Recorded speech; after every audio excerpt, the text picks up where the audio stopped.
Hi there, well, welcome to my Mitsubishi L300 here. Nelly, from Nelly in Chile, La Vida in Chile. Anyway, today, well, the problem is, what I've got is a parasitic drain. You might be going, Neil, what's that? Well, you probably know. But basically, I've got my battery here, and when I test it with an amp, when I test it with my multimeter, what I get is 3 amps when I test it on the negative. So after that, I went and tested all the fuses here to find out, because my battery is draining every day. Basically, if I leave a battery connected at night, basically I get up in the morning, or we're going to go out to the beach or what have you, and the battery's dead. So after a lot of farting about, I had to get the alternator fixed because that wasn't working, some cables were broken. So anyway, got fixed, planned to go out. No, it's dead. It dies within 2 hours, and like I say, there's a lot of ampage, 3 amps. I've tested all the fuses there, they're fine. I did the old test with a voltmeter where you test across the back of them there, and no problems. So what I'm doing, I've decided I'm going to take the whole dash off. So it's not as easy as I thought it would be. As you can see, I've had to take all the bolts from the top here. That was easy. Then from the bottom, just a lot of cross Phillips screws. I've taken the radio department out, and also the front fascia of the heating system. That all works, but I've connected that to take it off. So so now I'm just trying to fathom out how to get the rest of it out. So this, as you can see, this bit comes off, no problem. Just hang on. So this end comes off, no problem. That's fine. So it's just here, and I couldn't figure out. So I've worked it out. It's here at the corner, and what it is, it's the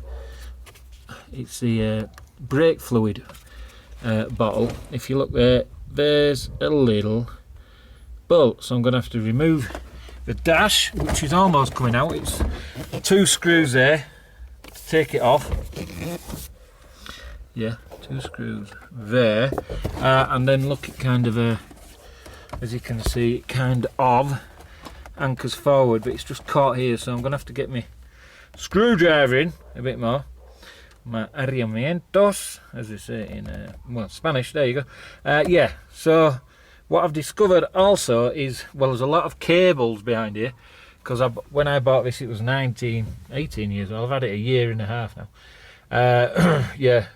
There's a lot. Used to have a stereo. There's a lot of wires there that I haven't seen, but there's nothing shorting because the fuses are fine.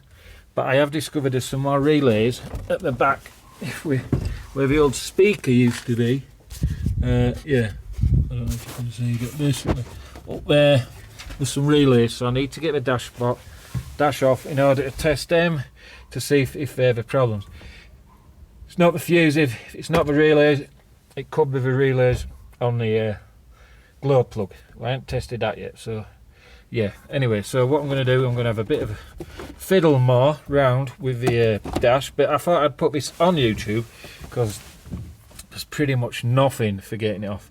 So like I say, to get this off, 2 bolts on the screws on the bottom, 4 bolts on the top, and hopefully I'll be able to identify. Like I say, this, I've done a lot of work on this. It was very battered. It was an old bus when I got it. It's got nearly 350 kilometers, but the engine's sound. Like I say, I've fixed the alternator.